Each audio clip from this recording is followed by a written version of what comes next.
All right, guys, so I made it out to Dusty's place in Tabiona. Here's a look at Dusty's garage and all of his stuff here.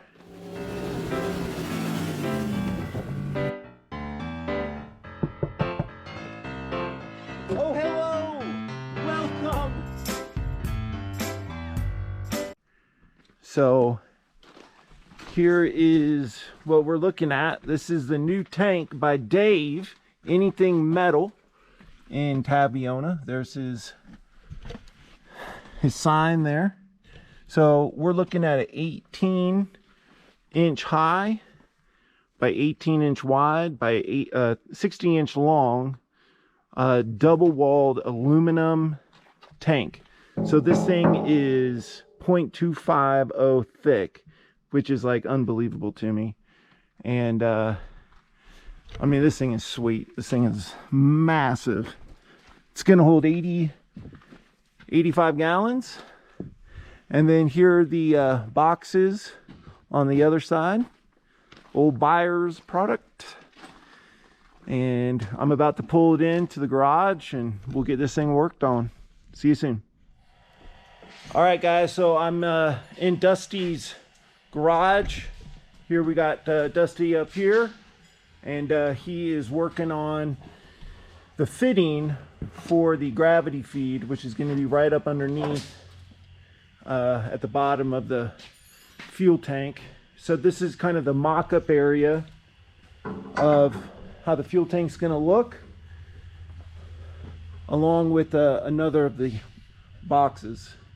So that's what we're working on right now. What we're gonna do is Dusty's gonna fit this corner or elbow to a ball valve, which will be an automatic, like a turn off.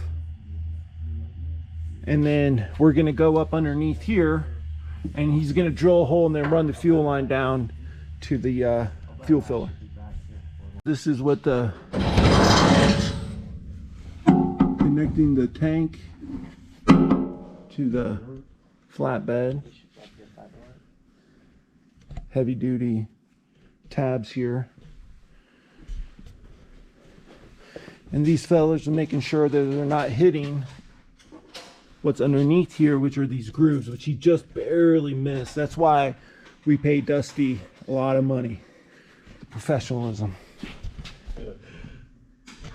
All right, so we got Dusty and Roper now putting the topsider box on, and what they're doing is actually drilling from up underneath, and very smart to miss these corrugations. And we're getting them on now. There's Roper, everyone. All right, so we got Roper here cutting this vinyl mat exactly to length, as well as all around these tabs. He's doing it right here right now.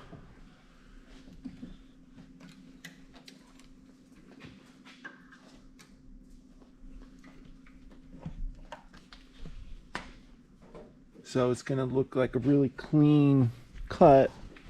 But what Roper and I also found out is when you open up the door, because these tabs are a little bit longer, the door rests right on this rubber or this vinyl mat. So we left that there, which is awesome.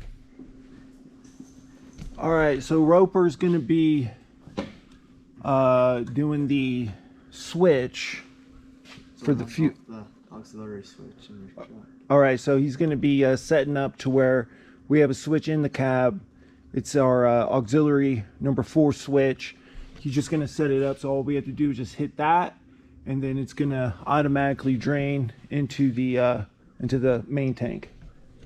All right, so I bought this industrial strength Velcro, 20 feet, and this is the back side of the truck mat. So I'm going to line this and then put the mat back on, unroll it, and then connect it to the truck bed, because unfortunately I'm not gonna be able to strap down the mat anymore with these truck boxes. So that's what I'm gonna be doing next. All right, so we got the mat. Roper hooked me up with the Velcro, so it's all Velcroed in, straight as an arrow. Then we're on the second side with the truck boxes, just measuring 3 times, drilling once. It's looking really good. We got the Dusty had a great idea here with this gap, because we had to have a gap for the tab for the gas tank, so this gap is symmetrical with the other one, so everything lines up perfect. Million views. All right, so we got the truck box going up, as you can see, and it's going to be laying recessed in a little bit, but that's okay, because that's what we're going to do today. And if everything isn't proper, then we'll come back and get a custom made, what'd you call it? Mount for it. But as you can see, we got the brackets up here, and we're just going to mount it up, and we're barely missing the air compressor. All right, so first underbody box is in, and Dusty and Roper got this thing like right on the edge there. Perfect fit, and good to go.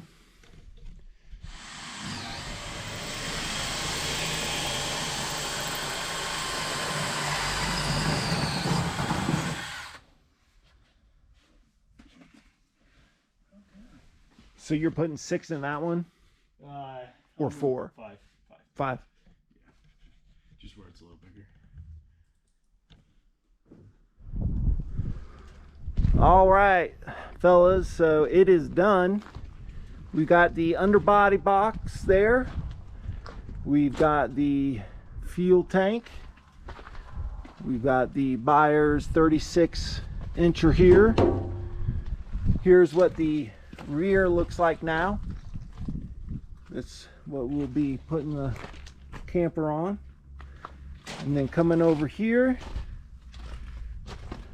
36-inch, 60-inch, and then we got the buyers down here, the underbody. So we are completed. Now, also want to show you what Dusty did was he ran, there's the fuel valve, and then he ran the hose down along there. You can see the hose, and then it comes back up and it tees in right up here to the fuel filler, the fuel neck. And when you go on inside, he and Roper, we just hit the switch there, and it automatically starts pumping gas from the aux tank into the main fuel tank. So 85 gallons on board here to 52 gallons down below. So 100, I'll probably only fill this up to like 80, keep some room in there, fill it up to like 90%. So we'll have about 130 gallons on board. So that's what it looks like.